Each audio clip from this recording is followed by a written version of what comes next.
Hello बच्चों, चलिए प्रश्न बढ़ते हैं। यदि ओमेगा बराबर -1/2 प्लस आयोटा वर्गमूल 3/2, तब सारणिक इसके अवयव हैं एक एक एक। दूसरी पंक्ति का अवयव एक -1 माइनस ओमेगा घात 2 फिर ओमेगा घात 2। तीसरी पंक्ति का अवयव एक ओमेगा घात 2 ओमेगा घात 4 का मान है। विकल्प नंबर ए 3 ओमेगा, विकल्प नंबर बी 3 ओमेगा गुणा में ओमेगा -1, विकल्प नंबर सी 3 ओमेगा घात 2, विकल्प नंबर डी 3 ओमेगा 1 गुणा में 1 माइनस ओमेगा।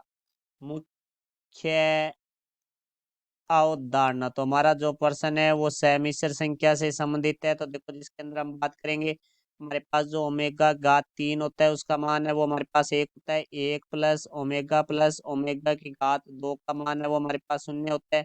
और हमारे पास ओमेगा है वो बराबर होता है -1/2 प्लस आयोटा वर्गमूल 3/2। तो देखो, अब हमारे प्रश्न के बारे में बात करते हैं। तो प्रश्न में हमें जो सारणिक दी गई है उसको हम डेल से लिखेंगे। तो डेल बराबर हमारे पास सारणिक जिसकी प्रथम पंक्ति के अवयव है हमारे पास एक एक एक, और दूसरी पंक्ति के अवयव है हमारे पास एक -1 माइनस ओमेगा की घात 2 फिर ओमेगा की घात 2। फिर तीसरी पंक्ति के जो अवयव है वो हमारे पास है एक ओमेगा की घात 2 ओमेगा की घात 4।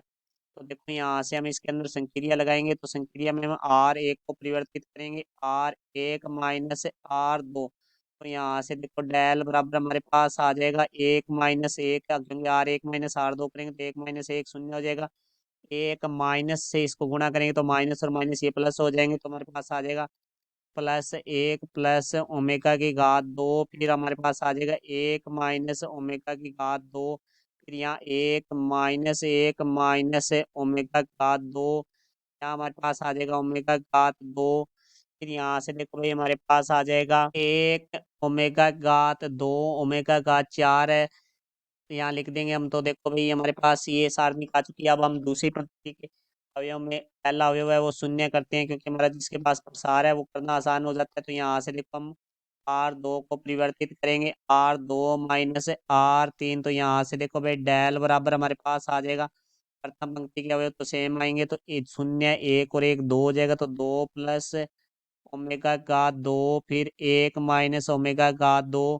फिर देखो, यहाँ से 1 - 1 है वो हमारा शून्य हो जाएगा। फिर यहाँ से देखो -1, फिर हमारे पास माइनस ओमेगा की घात 2 फिर माइनस ओमेगा घात 2 हो जाएगा। फिर हमारे पास ओमेगा घात 2 माइनस ओमेगा घात 4 हो जाएगा। तो यहाँ से देखो, फिर हमारे पास आ जाएगा 1 ओमेगा घात 2 फिर ओमेगा घात 4। अब देखो, हम इसका प्रसार करेंगे तो यहाँ से हम लिख देंगे C1 के सापेक्ष प्रसार। तो देखो, C1 के सापेक्ष प्रसार करेंगे तो पहला अवयव शून्य, तो क्योंकि ये तो शून्य से गुणा कोई शून्य हो जाएगा, लिखने की जरूरत नहीं है। दूसरा भी शून्य हो जाएगा।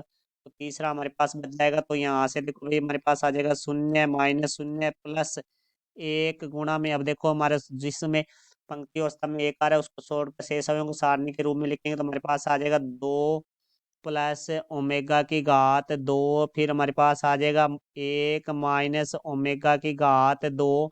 फिर हमारे पास आ जाएगा -1, फिर माइनस ओमेगा घात 2, और माइनस ओमेगा घात 2 है वो -2 ओमेगा की घात 2 हो जाएगा। फिर हमारे पास आ जाएगा ओमेगा की घात 2 माइनस ओमेगा की घात 4। तो देखो, यहाँ से हमारे पास डेल बराबर आ जाएगा। पहले हम मुख्य विकर्ण के अवयवों को गुणा करेंगे तो देखो, 2 प्लस ओमेगा घात 2 गुणा में हमारे पास आ जाएगा ओमेगा घात 2 माइनस ओमेगा घात 4 माइनस दूसरे विकर्ण के अवयव तो 1 माइनस ओमेगा घात 2 गुणा में -1 माइनस 2 ओमेगा घात 2। तो यहाँ से देखो भाई, डेल बराबर इनको आपस में गुणा करेंगे तो हमारे पास आ जाएगा 2 ओमेगा घात 2 माइनस 2 ओमेगा घात 4। फिर हमारे पास आ जाएगा प्लस ओमेगा घात 2 को ओमेगा घात 2 से करेंगे तो ओमेगा घात 4।